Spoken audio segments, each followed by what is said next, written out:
Vamos lá, pastor? A Ana Paula está falando ali, ó. Bom dia, feliz dia das crianças a todos nós, possamos permitir a ternura e a alegria de uma criança em nossas vidas. Amém. Amém, Ana. Amém, Ana Paula. Deus abençoe. Que assim seja, né? Que assim seja. Então, e hoje nós vamos encerrando, né, mais um livro, né? Agora a carta de 1 João. Nós vamos encerrar o capítulo 5, né? Encerramos esta carta hoje e amanhã entramos no segundo, né? Segunda carta, que é um capítulo só, então já entramos e já saímos, né? E essa semana também concluímos 3 João. E queridos, olha só, são livros, cartas curtinhas, né? Ali no Novo Testamento, né? Mas que falam muita coisa. E essa carta aqui, ela tem um conteúdo muito forte, né? Ela fala muito forte sobre essa questão do amor, do pecado. Eu acredito que Deus nos trouxe para cá, porque se assim for, se a gente for estudar o livro de Romanos, a gente vai ter muito sobre confronto, sobre pecado. E a gente precisa primeiro entender muito de amor para poder, né, não se perder estudando sobre pecado, né? E porque não há dúvida que onde há pecado, superabundou a graça de Deus, o amor de Deus. Então a gente precisa estar bem apto nisso. Eu acredito que foi por isso que Deus nos trouxe até aqui. Vamos lá então? Vamos lá então. Capítulo 5 de 1 João diz assim: todo aquele que crê que Jesus é o Cristo é nascido de Deus. E todo aquele que ama o Pai, ama também o que dele foi gerado. Assim sabemos que amamos os filhos de Deus, amando a Deus e obedecendo aos seus mandamentos. Porque nisso consiste o amor a Deus, em obedecer aos seus mandamentos.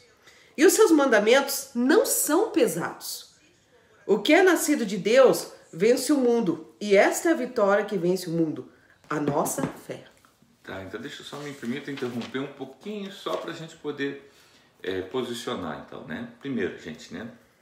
Fala que esse capítulo vai falar sobre a fé que os filhos de Deus possuem, né? Ou devem ter, tá?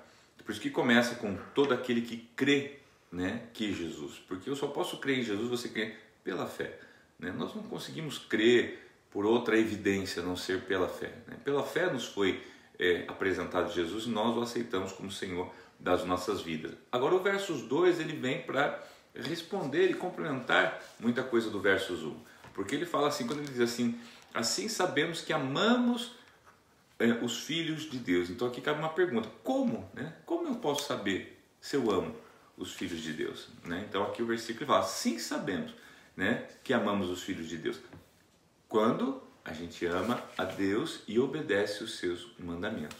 Então você quer saber se você ama os filhos de Deus, como Deus pede que nós façamos? Basta saber se você primeiro ama a Deus e tem obedecido os seus decretos, seus mandamentos, tá? Daí diz assim: porque nisso consiste o amor de Deus. Então, em obedecer aos seus mandamentos. No que consiste o amor de Deus? Em obedecê-lo. Os seus mandamentos. Né? E ainda diz: os seus mandamentos não são pesados. Não é nada impossível. Não é impossível. Não. Né? E daí fala, então, que quem é nascido de Deus, o que acontece? Ele é vencedor, porque ele vence, né, o mundo. Às vezes a gente está tão preocupado: como é que eu vou vencer? Né? Como é que eu vou vencer o desemprego? Como é que eu vou vencer a falta do dinheiro? Como é que eu vou vencer o Covid? Como é que eu vou vencer os meus problemas, as enfermidades? Está muito claro, né? Quem vence o mundo é a nossa fé, queridos, é a nossa fé. Por isso, assim, às vezes eu falo para as pessoas, né? As pessoas falam: pastor, olhe por mim, estou sentindo, né? Estou meio doente, sentindo tal sintoma, tal. Eu falo: irmão, irmã, lembra que você é membro do corpo de Cristo. Ele é o cabeça, você é um membro do corpo, né? Um braço, uma mão, e o corpo de Cristo ele é incorruptível, ele é são, ele não é doente. Então você, como membro, saiba que em você não pode haver doença. Ah, pastor, mas muitas pessoas ficaram doentes, outras morreram. Eu falo para ela: não interessa, é a nossa fé.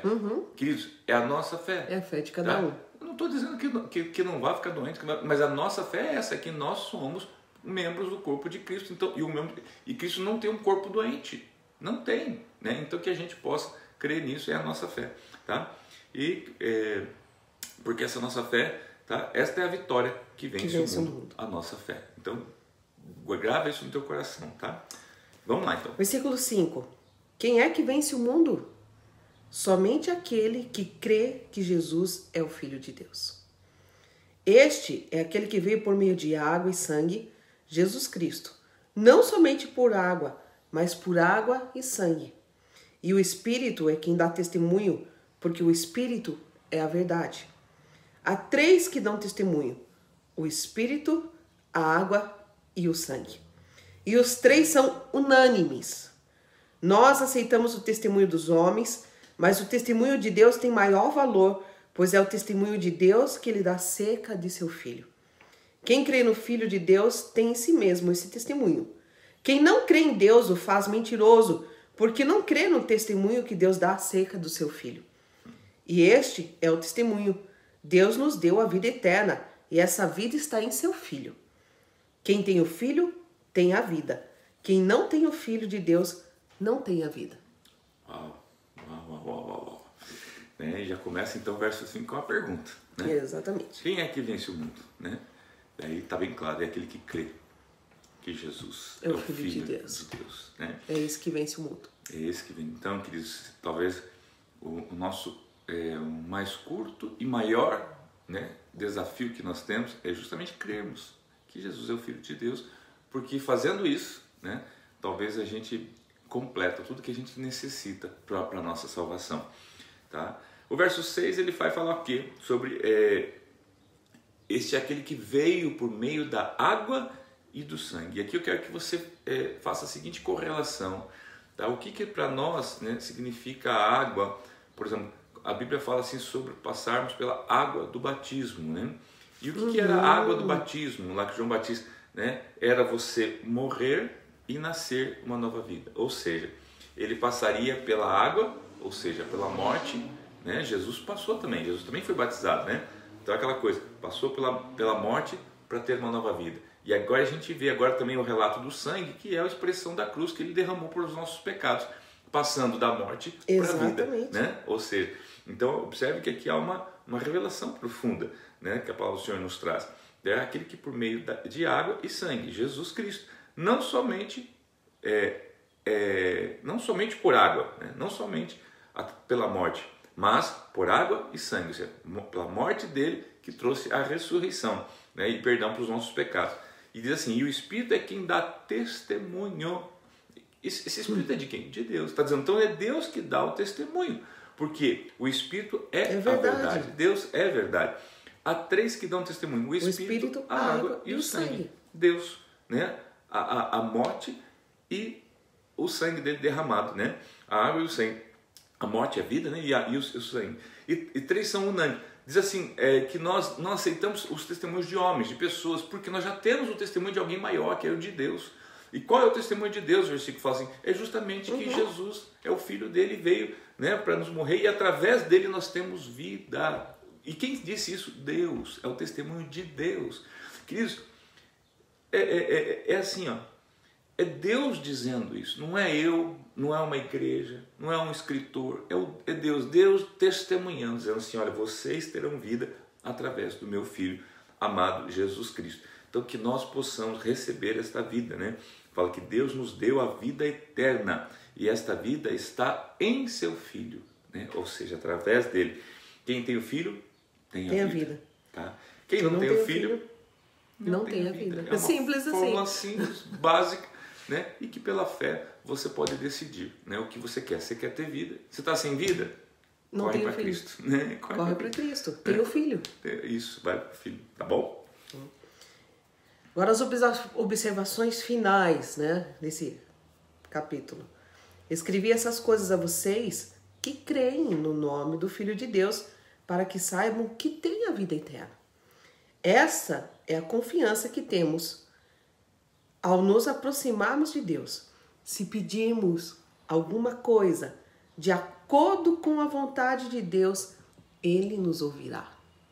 E se sabemos que Ele nos ouve em tudo o que pedimos, sabemos que temos o que dele pedimos. Se alguém ver seu irmão cometer pecado que não leva à morte, ore e Deus dará vida ao que pecou. Refiro-me àqueles cujo pecado não leva à morte. Há pecado que leva à morte. Não estou dizendo que se deva orar por este. Toda injustiça é pecado, mas há pecado que não leva à morte. Sabemos que todo aquele que é nascido de Deus não está no pecado. Aquele que nasceu de Deus o protege e o maligno não o atinge. Sabemos que somos de Deus e que o mundo todo está sob o poder do maligno. Sabemos também que o Filho de Deus veio e nos deu o entendimento para que conheçamos aquele que é o verdadeiro. E nós estamos naquele que é o verdadeiro, em seu Filho Jesus Cristo.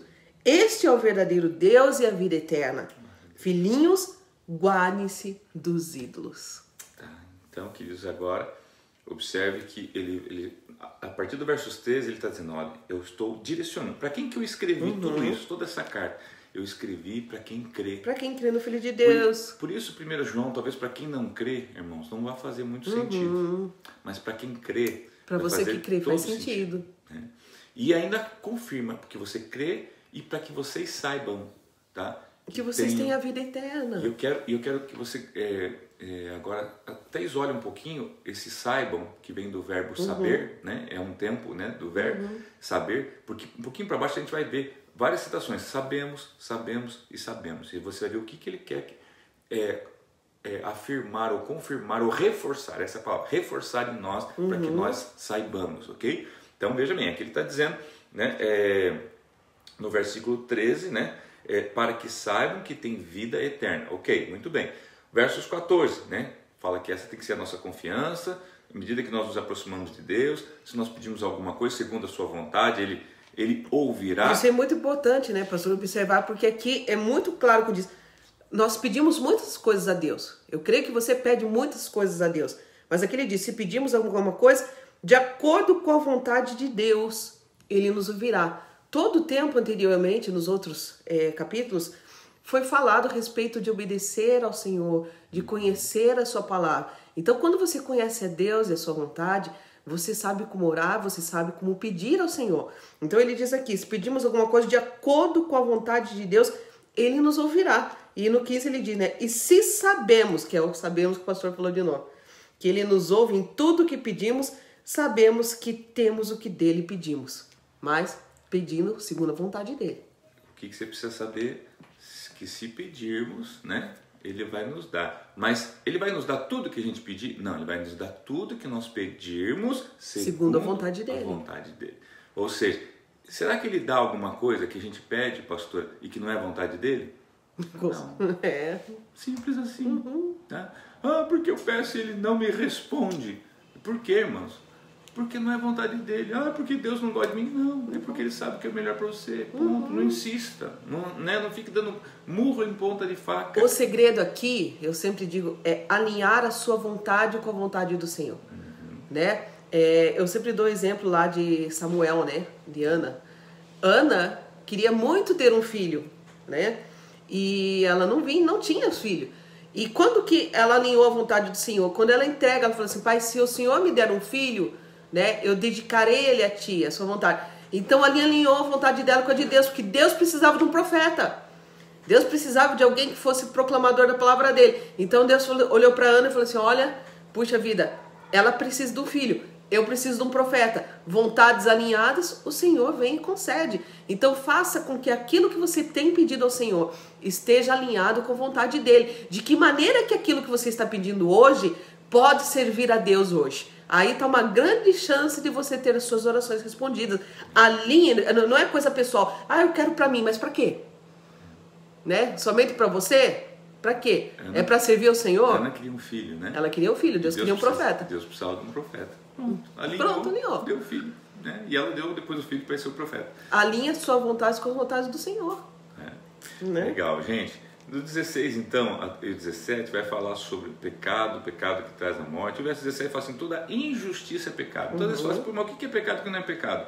A Bíblia diz que toda injustiça é pecado. Por isso que a Bíblia fala que Jesus é o justo, que nós devemos andar em justiça. Você tem ouvido a gente pregar que é para a gente orar, pedir, Senhor, aumenta a tua justiça em nós, porque uma vez que Deus aumenta a justiça dele em nós, não é a justiça por nós. Quando Deus vai fazer justiça para mim? Não é essa. Aumenta a justiça em mim. Eu tenho que ser mais justo. Eu não posso esperar que as pessoas sejam justas. Eu preciso ser justo. E eu não posso ser injusto justificando que é porque fizeram para mim, eu também posso fazer. Porque eu estou sendo injusto como estão sendo injustos comigo. E se eu for injusto, eu falo assim que é pecado. Tá? Porque quem me chamou foi o justo. Quem morreu por mim foi o justo. Tá? Mas diz assim, né? Então, 17, toda injustiça é pecado, mas há pecado que não leva à morte. Ou seja, assim, Tá? Ainda que toda injustiça é pecado, há pecados que trazem consequências, mas não trazem morte espiritual. Aqui a pior morte não é a física, irmãos. Não pense na física, pense na espiritual. Tá? A pior morte é aquele pecado que traz, né, por exemplo, apostasia. Apostasia é um abandono da fé. Isso é uma morte. Isso é um pecado que traz morte. Por quê? A pessoa, ela morre espiritualmente, ela morre eternamente, ela morre para a salvação. Isso é terrível, tá? Então, e o verso 18, então ele continua dizendo que quem é nascido de Deus não está no pecado. Significa o quê? Se eu nasci de Deus e você também nascemos, então nós não vivemos mais segundo a injustiça, porque veja bem, se toda injustiça é pecado, então toda justiça não tem pecado. E se ele está falando aqui que se eu nasci de Deus, né, eu não peco, quer dizer que se eu nasci de Deus eu vivo em justiça.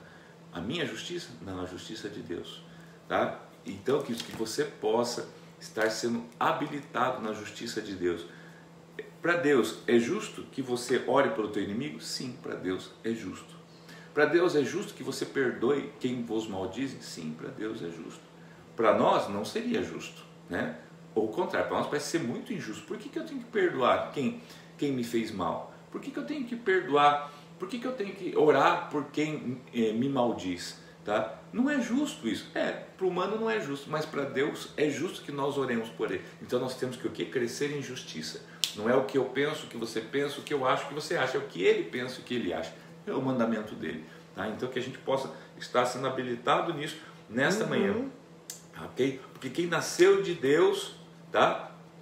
Aquele que nasceu de Deus, Deus o protege. Aquele que nasceu de Deus o protege. O maligno não atinge. Que é isso que a gente precisa pegar isso aqui, por favor, essa parte B do verso 18, né? Aquele que nasceu de Deus o protege, o maligno não atinge. Você não quer ser atingido pelo maligno? Então deixa Deus te proteger, sendo nascido dele. Isso. E não é apenas uma declaração, não é viver nele, com ele, tá? Nós sabemos que, de novo a palavra sabemos, eu percebo que lá em cima o verso 18 é sabemos que todo aquele que é nascido de Deus, né, não está no pecado. O 19, sabemos que somos de Deus e que o mundo está sob o poder do maligno.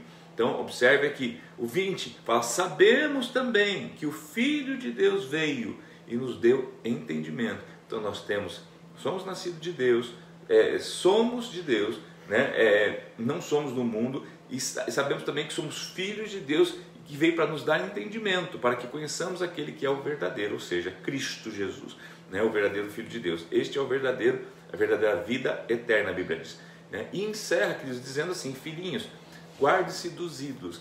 Parece até estranho, não parece um versículo meio perdido, fora do contexto? Né? Eu até pensei, falei, Senhor, por que, né? Justo hoje, né? Porque hoje a gente falou do feriado, do Dia das Crianças, mas na verdade não é feriado porque é Dia das Crianças, né? É feriado porque hoje é comemorado nacionalmente o dia, né, de um ídolo. Eu não vou citar o nome aqui porque não vem ao caso, né, a gente agravar ou ser deselegante com alguém que crê, tá? Mas pensa nisso, tá? A Bíblia diz assim, a Bíblia sequer chama Jesus de ídolo, fala que ele é Senhor, tá? Então, pessoas hoje estão se prostrando para este ídolo, estão indo até cidades que têm imagens, estátuas deste ídolo, tá?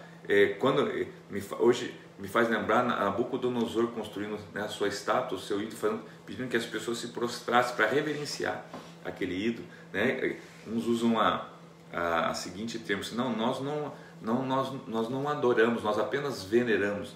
Queridos, você precisa adorar e venerar um único Deus só. E não há outro mediador entre Deus e os homens, a Bíblia diz isso. Por que você acha que Deus precisa de pontes? Por que você acha que Deus precisa de alguma coisa para chegar nele que não seja o Filho dele, que derramou o seu sangue? E é o único que morreu e ressuscitou, ninguém mais morreu e ressuscitou, né? Eu estava vendo esses dias, né, agora estão usando muito a imagem daquele menino, né, do Acutis, né, um menino que morreu já faz algum tempo e agora embalsamaram ele, colocaram ele num caixão e abriram o caixão e está lá o corpo dele embalsamado, ou seja, então ele está possivelmente numa urna de vácuo, né? O corpo não se degenerou, então lá adorando, pedindo para ele interceder. Gente, isso é você criar um ídolo. E a Bíblia está dizendo, filhinhos, guardem-se dos ídolos, tá? Os ídolos levam as pessoas a se desviarem na fé. O pecado que leva à morte, apostasia, cuidado. Talvez esse último versículo aqui é uma chave, tá, secreta, para que você cuide, né, deste pecado que leva à morte. Idolatria. Leia lá Êxodo 20. Qual foi o primeiro mandamento? Amar a Deus sobre todas as coisas. Leia lá, né? Guarde-se dos ídolos. É o primeiro mandamento. Exatamente. Não fazei para mim imagens de esculturas. Que isso não sou eu que estou dizendo, está lá na Bíblia, está nas Escrituras, pode pegar no original, né? no hebraico, nos escritos em hebraico, nas Bíblias traduzidas depois também, né? Em outras línguas, você vai ver, né? Então, que você possa refletir nessa manhã acerca de tudo isso, no nome do Senhor Jesus Cristo, tá? E se manter livre de tudo isso aí, tá bom? Gente, pastor, que Deus abençoe a todos, né? Obrigado por você, pela sua companhia, né? Hoje, então, às 15